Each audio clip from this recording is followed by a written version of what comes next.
안녕하세요. 인권운동 네트워크 바람에서 활동하는 상임활동가 명숙입니다. 저는 인권운동에 입문하는 사람들을 위해서 인권운동의 역사와 개념, 그리고 인권을 보장하는 체계 등에 대해서 안내해 드리려고 합니다.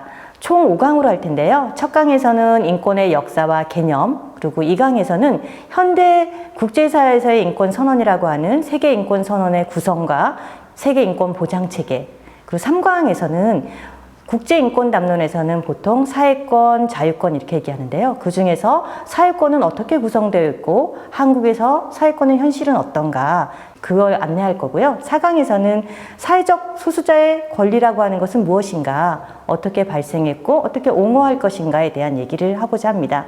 마지막으로는 한국에는 국가인권위원회라고 있습니다. 그래서 국가인권기구의 역사와 그리고 역할, 어떻게 활용할 수 있을 것인가에 대해서 이야기를 하고자 하겠습니다. 인권의 역사 개념입니다. 인권이란 말은 도대체 언제 생겼을까? 옛날에는 신분제도 사회였고 노예도 있었고 예전에 노비라고 하는 조선시대 역사 보시면 있잖아요. 그때도 정말 인권이란 말이 있었을까? 이런 고민을 할 겁니다. 그런데 인권이란 말, 단어 자체는 사실은 서구에서 만들어진 개념입니다. 한국에서 만들어졌다거나 동양에서 만들어진 것은 아닙니다. 그럼 개념이 없다고 해서 인권의 관념? 이런 게 없었던 건 물론 아니겠죠. 하지만 인권이란 개념은 근대에 발생하는 것입니다. 귀족이 있고 농노가 있고 양반이 있고 노비가 있는 이런 신분제 사회에서는 동등하다는 개념이 없잖아요. 인권은 누구나 인간이면 동등하다, 이런 개념이기 때문에 근대 사회의 역사와 함께합니다. 특히 서구 사회에서 많이 만들어졌는데요. 권리라는 개념은 13세기에 처음 만들어졌다고 얘기합니다. 영국의 마그나 카르타라고 하는 청원에서 인권이라는 개념들이 초기에 나타났고, 또 르네상스 중고등학교 때 사회 시간에 배웠을 텐데요. 인간 중심이라고 얘기하죠. 중세는 보통 종교 중심이었는데 인간 중심의 문화가 싹트면서 인간이란 무엇인가, 인간의 권리란 무엇인가, 이렇게 변화해 갔다라는 거죠. 피코 델라 밀란데라는 인권의 존엄에 대한 글에 대해서 신중심의 사회지만 인간의 권리라고 하는 존엄성이라는 것도 존재한다, 이런 말들을 했습니다. 그 글을 보면 인권이라는 개념이 완전히 사회학적으로 정의된 것은 아니지만 인간은 자유의지가 있구나, 무조건 종교적이거나 무조건 귀족의 지시에 따르는 것이 아니라 자유의지로 갈 수 있구나라고 하는 것이 인간의 존엄에 대하여라는 글을 보면 나올 수 있습니다. 거기에 있는 글 중에 하나만 좀 읽을게요. 오 아담이여, 세계에서 그 어느 자리를 차지하고 어느 면모를 취하고 어느 임무를 맡고 싶은지는 너의 의사대로 취하고 소유하라. 너의 의사를 중요시한 거죠. 그리고 내 자유의지 중에 너를 맡겼노라. 신은 자유의지를 줬다라고 하는 사상이 있는 거죠. 여전히 신 중심의 생각을 가지고 있다라고 하더라도 인간의 자유의지를 중시했다는 점에서 인간의 존엄에 대한 얘기를 할 수 있습니다. 그래서 그런 것들이 발전하게 된 데는 사회학적인 변화 혹은 경제체제의 변화, 이런 것들이 함께 영향을 미칩니다. 리넌트의 인권의 발명이라고 하는 책이 있습니다. 독립적 개인으로서 생각하고 행동할 수 있다라고 하는 그 인정, 개별자로서의 인정이 인권의 발명에 큰 영향을 미치는데요. 그 중에서도 공감이 영향을 미친다고 합니다. 그래서 리넌트는 이런 말을 하는데요. 귀족가 또는 하녀가 사랑을 하는 그런 편지를 받으면서 저 하녀도 귀족인 여사가 보기에도 굉장히 저런 감정은 나도 느낄 수 있겠구나, 저 사람도 사람이구나 라는 그런 감정들을 소설에서 인정하게 됐다고 합니다. 그래서 소설도 동등한 인간이라는 그런 자각을 하게 하는, 개별적 존재로서의 인식을 하게 되는데 굉장히 큰 영향을 미쳤다라고 생각을 한다, 이런 글을 썼는데요. 보편적 존엄성이라는 건 너와 나는 똑같은 감정과 똑같은 모욕감이든 혹은 존중감이든 느낄 수 있다라는 점에서 중요하다고 생각을 하고 있습니다. 그리고 인권의 역사는 아까도 말씀드렸듯이 체제의 변화, 경제의 변화와 굉장히 큰 밀접한 관련성이 있습니다.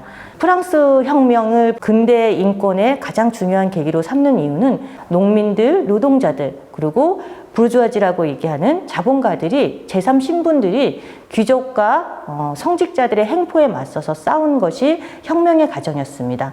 우리도 생각할 수 있고 우리의 권리를 달라. 왜 너희들 마음대로 하느냐? 라고 외치며 싸웠던 거죠.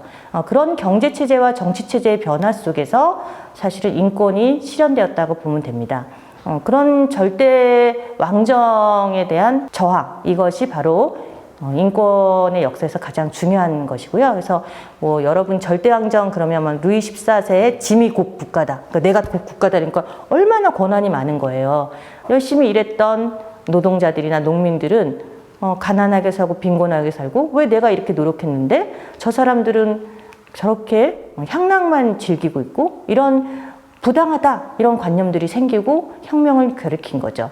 그것이 인권의 역사 속에 있습니다. 그리고 그것을 뒷받침하는 사상들이 있었죠. 신중심의 사상을 떠나서 인간은 이성이 있다. 어떤 미신보다도 이성을 중심으로 한다라고 하는 계몽주의 사상. 그리고 인간에게는 신이 내려준 어떤 권리가 다 모든 존재에겐 있다. 이걸 보통 천부인권, 자연법 사상, 자연권 사상이라고 하는데요. 하늘에서 인간에게 권리를 부여했다. 이런 거예요. 이런 사상들이 근대의 인권 사상에서 굉장히 큰 영향을 미칩니다.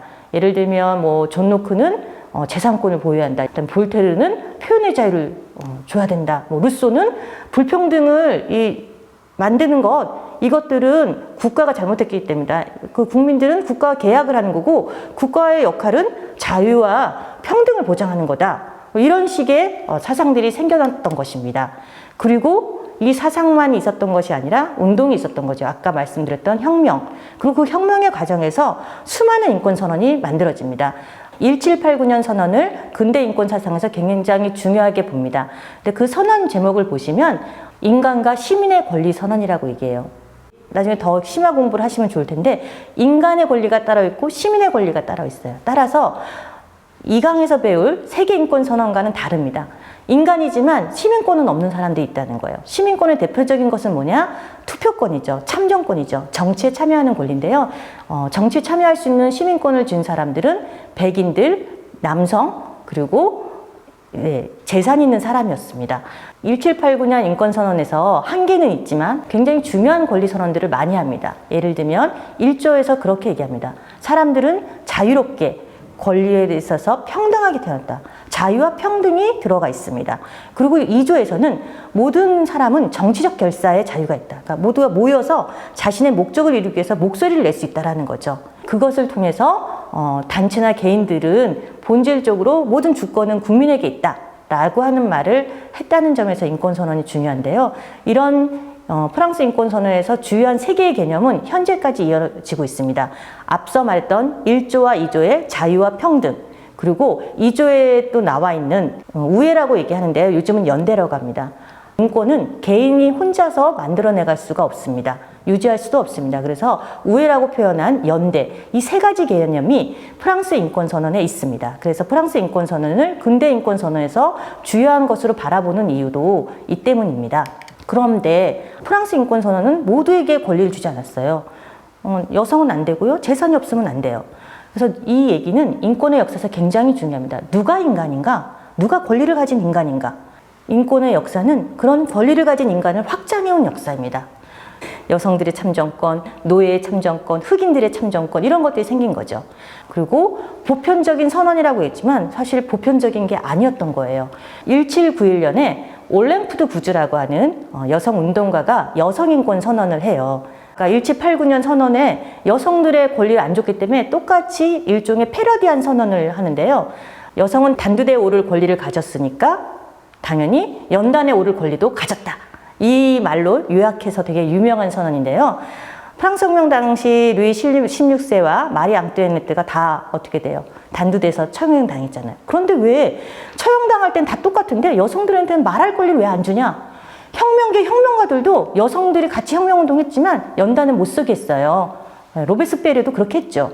그래서 그것들을 똑같이 패러디해서 1조부터 쭉 만들었는데요. 1조에서는 이런 얘기를 합니다. 여성은 자유롭게 그리고 권리에서 남성과 평등하게 태어났으며 그렇게 존재한다. 사회적 차별은 오직 공동의 유용성이 있을 때만 한다. 해서 여성의 권리 선언했고 10조에 누구도 자신의 기본적인 의견에 대해서 침묵할 것을 강요받아서는 안 된다. 여성들의 인권을 보장하지 않았기 때문에 이런 얘기를 한 거죠. 여성은 교수대에 오를 권리를 가졌다. 마찬가지로 여성은 법이 규정한 공공질서 어지럽히지 않는 한은 연단에 오를 권리를 가져야 한다 했고요. 이 선언을 하고 얼마 있다가 이분도 혁명가들을 교란시켰다, 뭐 혁명운동을 분리시켰다, 뭐 이런 얘기로 해서 결국에는 단두대에 올라서 죽게 된 상황이 생겼습니다. 그러나 이 후대의 여성인권 역사에서 굉장히 중요한 선언이 됐고요. 그 다음에 또 한 번 봐야 될 것은 1871년의 파리 코뮌입니다. 1871년의 파리 코뮌은 어떤 의미가 있냐면요. 투표권, 참정권 이런 게 이제 정치적 권리, 시민적 권리라고 하는데요. 그거 외에 인간은 먹고 살아야 되잖아요. 먹고 살려면 어떻게 해야 돼요? 국가가 노동이나 복지나 이런 걸 존중해 줘야 되는 거예요. 동일 가치 노동에 대해서는 동일 임금을 줘야 하는 것처럼 적정한 임금을 줘야 되는 것도 있죠. 이런 식의 사회적 권리에 대해서는 얘기가 1871년 파리 코뮌에서 그 단초가 나타납니다. 파리 코뮌은 자본가들의 독재에 맞춘 싸움이라고 얘기들을 하는데요. 2달 동안 혁신적인 정책을 합니다. 예를 들면 10시간 노동을 한다든가 제빵공을 야근을 철폐한다든가 여성들에게도 참정권을 준다든가 종교와 정치를 분리한다든가 이런 사회권의 개념이 등장했다는 점에서 1872년의 파리 코뮌은 굉장히 중요합니다. 프랑스 역사 속에서는 5차 혁명이라고도 얘기합니다. 인권의 역사는 그럼 19세기 다 끝난 것이냐? 아니죠. 현재까지도 이어지고 있고 진행형이라는 점을 알아야 합니다. 프랑스를 중심으로 인권의 역사를 많이 얘기하는 이유는 앞서 말했던 인권선언의 주요한 개념, 자유평등 우회, 그리고 뭐 여성인권선언, 파리 코뮌처럼 주요한 개념들이 다 역사 속에 드러났기 때문에 주로 이렇게 얘기하는 거고요. 영국에서도 명예혁명이 있었고요. 미국에서도 독립혁명이 있었습니다. 영국의 명예혁명은 귀족들이 왕권에만 싸워서 투쟁한 선언이긴 하지만 거기에는 일종의 법치적 권리, 법리적으로 구금되거나 이런 것에 대한 부당한 어떤 절차도 없이 하면 안 된다. 이런 법치의 기본적인 게 서 있기 때문에 인권의 역사에서는 중요하고요. 그리고 미국의 독립혁명은 영국에 맞선 주권을 확보했다는 점에서 굉장히 중요합니다. 그 외에도 뭐 차티스트 운동의 서프러제트 운동을 봤을 거예요. 여성 참정권 운동이 있었습니다. 그리고 1871년 이후에도 노동자들의 투쟁은 계속됐고요. 그래서 1919년에 국제노동기구 ILO가 만들어집니다. 올해 한국에서도 ILO에 그동안 미뤄뒀던 것들을 핵심 협약 3개를 비준했습니다. 국제노동기구는 UN 인권기구 중에 하나인데요. 가장 먼저 세워진 것입니다. 여기에는 인간의 노동은 상품이 아니다. 이렇게 선언할 정도로 인간의 존엄성과 노동에 대한 것을 설립한 국제기구입니다. 그 외에도 식민지에 반대하는 운동, 이것이 인권의 역사에 영향을 미쳤습니다. 가장 큰 역사에 영향을 미친 인권의 개념을 현대적 개념으로 한 것은 2강에서 말씀드릴 세계인권선언인데요. 세계인권선언은 1948년에 만들어졌고요. 그 후에도 이제 68혁명, 수많은 반전평화운동 이런 것들이 인권의 역사에 영향을 미쳤습니다. 그래서 정리하면 인권의 역사는 크게 5가지로 얘기할 수 있을 것 같습니다. 봉건제의 목락, 그러니까 경제적으로 혁명기 과정을 거치면서 왕이 아닌 모든 사람에게 권리가 있다라는 그 봉건체제의 몰락이 하나가 있고요. 그리고 개인의 탄생이 있습니다. 개인의 탄생은 사실은 자본주의 등장과 함께 있죠. 땅에 구속된 것이 아니라 누구나 이동의 자유와 신체의 자유가 있는, 그래서 노동자로서 계약을 맺고 공장에 들어갈 수 있는 거죠. 개인의 탄생, 자율적 개인의 탄생이 있는 거고요. 3번째로는 타인에 대한 공감입니다. 리넌트가 소설에서 얘기했듯이 타인에 대한 공감과 감성이 인권이라는 감성, 개념을 만들어내는 데 영향을 미쳤습니다. 4번째로는요. 17세기, 18세기 계몽주의 사상이 굉장히 큰 영향을 미쳤습니다. 인권에 있어서 이성과 과학의 중심, 그리고 신중심의 사회가 아닌 인간은 서로 계약을 맺으면서 살 수 있고 국가의 역할은 무엇인가, 그리고 국가의 권한을 어떻게 제약할 것인가, 이런 식의 얘기들이 나온 것이 17세기, 18세기의 계몽주의 사상입니다. 그리고 마지막은 각국에서의 혁명, 그 중에는 정치혁명인 아까 말씀드린 영국혁명, 미국혁명, 프랑스혁명 외에도 산업혁명이 있죠. 산업혁명은 봉건제의 몰락, 자본주의 등장과 연관이 된다고 보시면 됩니다. 그래서 마지막으로 드리고 싶은 말은 인권의 개념에 있어서 존엄성이라고 하는 건 굉장히 중요합니다. 자유평등 우애라고 크게 우리가 이제 인권의 개념을 얘기하지만 존엄이라고 하는 가치는 굉장히 중요합니다. 그럼 인간은 왜 존엄한 것인가? 그냥 인간이기 때문에 존엄하다라는 것이 굉장히 중요합니다. 예전에 존엄성이라고 하는 것은 어디로부터 비롯된 것인가? 신과 닮아서 존엄한 것인가? 아니면 능력이 있어서 존엄한 것인가? 이런 식의 논의가 있다가 결국에 얘기한 건 인간이기에 존엄하다. 존엄하다는 걸 선언하면서 인권이라는 개념이 되어진 것입니다. 그래서 존엄성이라고 하는 건 인권의 목적이자 토대이다. 사회권, 자유권, 교육에 대한 권리, 표현의 자유 이런 합친 것보다도 훨씬 큰 어떤 것이며 기본권의 원칙이 되어야 한다는 것이고요. 그런 존엄하기 때문에 인간 간에 어떤 사람은 위에 있고 어떤 사람은 아래가 있는 것이 아니라 모두가 평등한 존재다라고 하는 인식의 기본이 되는 것이 존엄성이라는 가치입니다. 이렇게 오늘은 인권의 가치와 함께 인권의 역사에 대해서 배웠습니다. 인권은 역사이기 때문에 인권의 목록들과 인권의 내용들은 확대되고 있고 그 역사의 한복판에 여러분들도 함께 있다라고 하는 것을 기억해 주시면 감사하겠습니다. 이상 1강을 마치겠습니다. 감사합니다.